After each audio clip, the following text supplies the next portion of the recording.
Everyone, আসসালামু আলাইকুম। সবাইকে ওয়েলকাম করছি আমার রান্নাঘরে।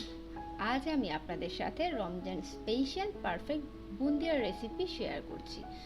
বুন্দিয়া আমাদের সবার কাছেই খুব পরিচিত এবং খুবই মজাদার একটা খাদ্য। বাচ্চা থেকে বয়স্ক সবাই আমরা এটা পছন্দ করি। এবার আমি একটা প্যানে হাফ কাপ বেসন নিয়েছি এবং সেটার সাথে হাফ টি স্পুন হলুদ গুঁড়া অ্যাড করছি। এবার আস্তে আস্তে আমি পানি অ্যাড করব অল্প অল্প করে। তারপর সেটা আমি আস্তে আস্তে মাখাতে থাকবো। প্রথমে একসাথে বেশি পানি দিয়ে দেবেন না, আবারও একটু পানি নিয়ে নিচ্ছি, পানি নিয়ে মেখে নিচ্ছি আস্তে আস্তে। এবং এটার জন্য একটা বড় প্যানই আপনারা নেবেন। একটু পরে বুঝতে পারবেন কেন আমি একটা বড় প্যান নিয়েছি।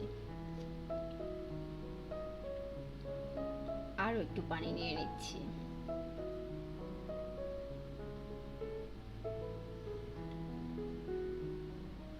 পানি নিয়ে আস্তে আস্তে মেখে নিচ্ছি এবং এটা বেশ কিছুক্ষণ ধরে আমি এটা মাখবো, কারণ এটা যত বেশি ভালোভাবে আমি মুথে নিব তত বেশি পারফেক্ট বুন্দিয়া হবে। না হলে বুন্দিয়াটা শক্ত হয়ে যাবে, খেতে ভালো লাগবে না এবং সেটা রসে টইটুম্বুর বুন্দিয়া তো হবেই না।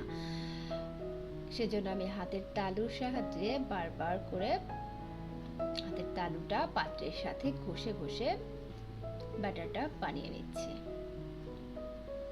আমি যেভাবে নিচ্ছি আপনারাও সেভাবে নেবেন, তাহলেই পারফেক্ট বুন্দিয়াটা আপনারা পেয়ে যাবেন।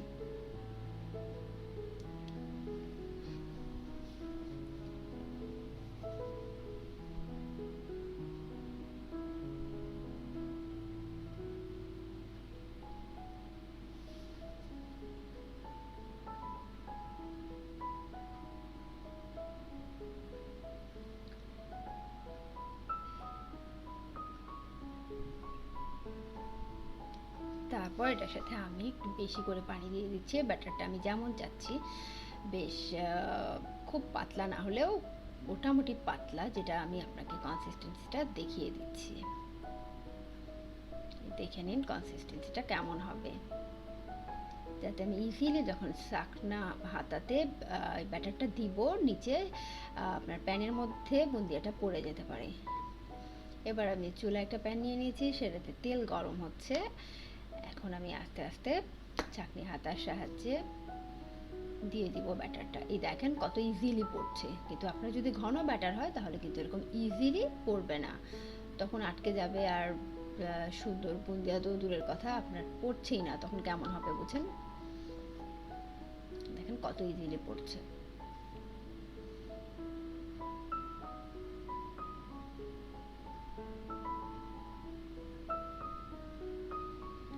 এটা হতে খুব বেশিক্ষণ লাগবে না, এটা 1 মিনিটের মতো রাখলে হয়ে যাবে, যেহেতু খুব ছোট ছোট দানাগুলো। আর একটু আমি এই পর্যায়ে একটু নাড়াচাড়া করে দিচ্ছি যাতে পুড়ে না যায়, 2 পাশটা ঠিক মতো হয়। আপনারাই বুঝতে পারবেন যে এটা তখন হয়ে গেছে, কালারটা দেখলেই বুঝতে পারবেন, আর একটা স্মেলও আসবে।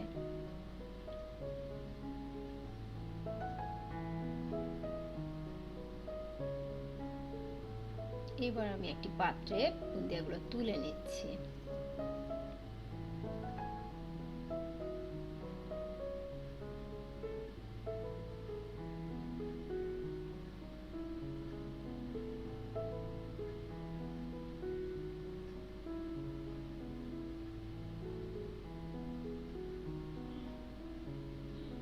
এই দেখুন কি দানাগুলো কত সুন্দর হয়েছে, গোল গোল। ও আমার সবগুলো বুন্দি একদম গোল গোল হয়েছে, ওরকম লেজ বের হয়নি। আপনাদের যদি একটু লেজ বের হয়েও যায় অল্প কিছু বুন্দিয়াতে, তাহলে চিন্তার কোনো কারণ নেই, তবে সবগুলোই যদি লেজ বের হয়ে যায় তাহলে দেখতে খারাপ লাগবে, সেটা অবশ্যই খেয়াল রাখবেন।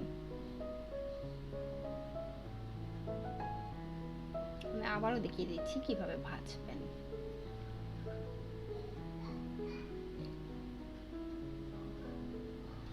আর অবশ্যই খেয়াল রাখবেন যে আপনার চুলার মিডিয়াম হিট থাকলেই হবে, মিডিয়াম বা মিডিয়ামের চেয়ে একটু বেশি, একদম কমও করা যাবে না, আবার একদম হাই হিট দিবেন না, মিডিয়াম হাই হিট হলেই চলবে।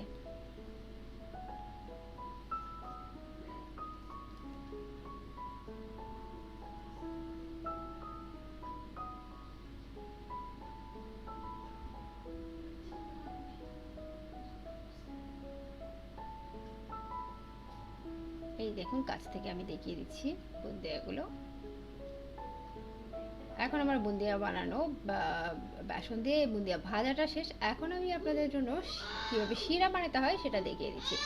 সেজন্য আমি চুলায় একটি প্যান নিয়ে নেব, তারপর সেটাতে 1 কাপের একটু বেশি চিনি দিয়ে দিব এবং চিনি তারপর পানি দিয়ে দিব 1/2 কাপের একটু বেশি।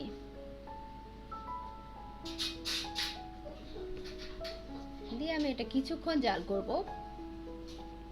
আর সাথে আমি দিয়ে দিব একটি এলাচ। যেহেতু আমি কম বুন্দিয়া বানাচ্ছি সেজন্য আমি একটি এলাচ দিয়েছি। আপনি যদি বেশি আমার থেকে পরিমাণটা বেশি নেন তাহলে অবশ্যই আপনি সেভাবে 2টা বা 3টা এলাচ দিয়ে দিবেন।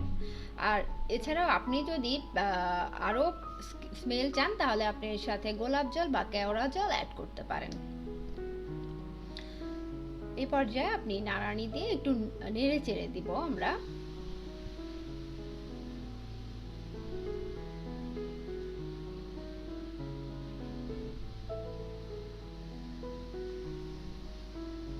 ভালোভাবে গরম হওয়া পর্যন্ত আমরা ওয়েট করব। তবে হ্যাঁ, একটা ব্যাপার মাথায় রাখবেন যে এটা আমরা 1 তার বা 2 তারের শিরা করব না, একটু আঠালো শিরা হলেই হয়ে যাবে। 1 তার বা 2 তার হয়ে গেলে বেশি ঘন হয়ে যাবে, তখন বুন্দিয়াগুলো নরম রসালো তুলতুলে হবে না।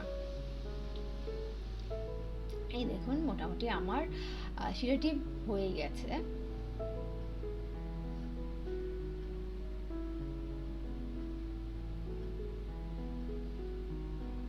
খেয়াল করুন যে কোন পর্যায়ে আসলে শিরাটি হয়ে যাবে।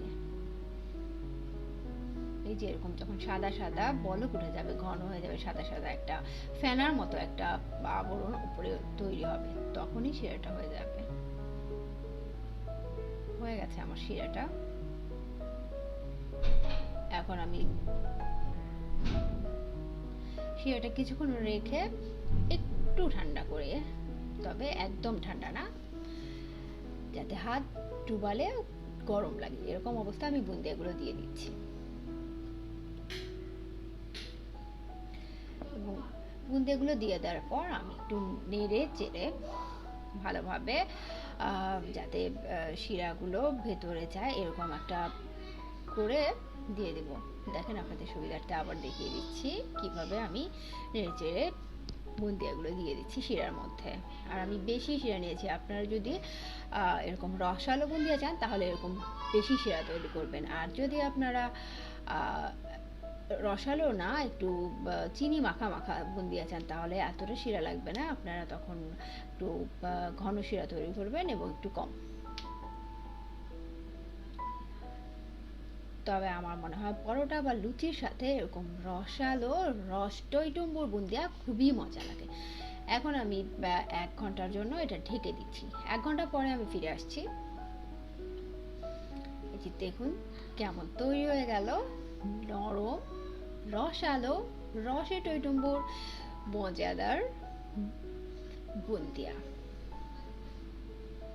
আমার তো বলতেই মুখে পানি চলে আসছে। আপনারা যারা দেখছেন আশা করছি আপনাদের কি অবস্থা। এই রমজানে আপনারা সবাই তাহলে বানিয়ে খেয়ে ফেলতে পারবেন এই বুন্দিয়াটি।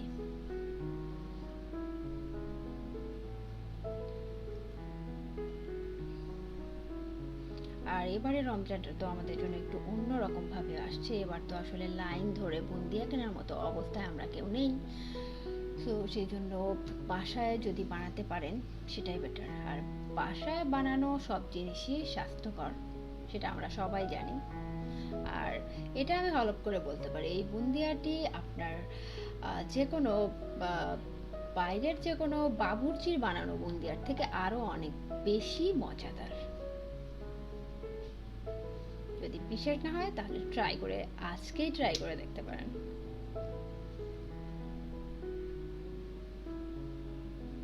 এবার আমি আরেকটি পাত্রে নামিয়ে নিচ্ছি। দেখুন আপনাদেরকে আমি এখনই দেখাবো কতটা রসে টইটুম্বুর বুন্দিয়া আমার হয়েছে। এই যে দেখুন,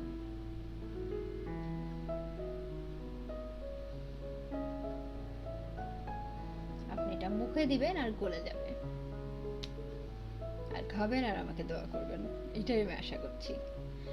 আর আপনারা অবশ্যই বুন্দিয়া তো খাবেনই, আর যে যেখানেই আছেন ভালো থাকবেন, সুস্থ থাকবেন এবং মোস্ট ইম্পর্টেন্টলি ঘরে থাকবেন। আর যে যার সৃষ্টিকর্তাকে ডাকবেন যাতে আমরা খুব সহজেই এই খারাপ সময়টা কাটিয়ে উঠতে পারি। আমরা যেন আবার একটা সুন্দর আগামীতে সুন্দর একটা বাংলাদেশে তথা সুন্দর একটা বিশ্বে সুন্দরভাবে বাস করতে পারি। আর যদি আমার রেসিপিটি আপনাদের ভালো লাগে থাকে তাহলে লাইক করবেন, কমেন্ট করবেন এবং অবশ্যই সাবস্ক্রাইব করবেন। আর সবাই অনেক অনেক অনেক ভালো থাকবেন। আজ এই পর্যন্তই। আল্লাহ হাফেজ। Tell me pretty lies, look me in the face, tell me that you love me, even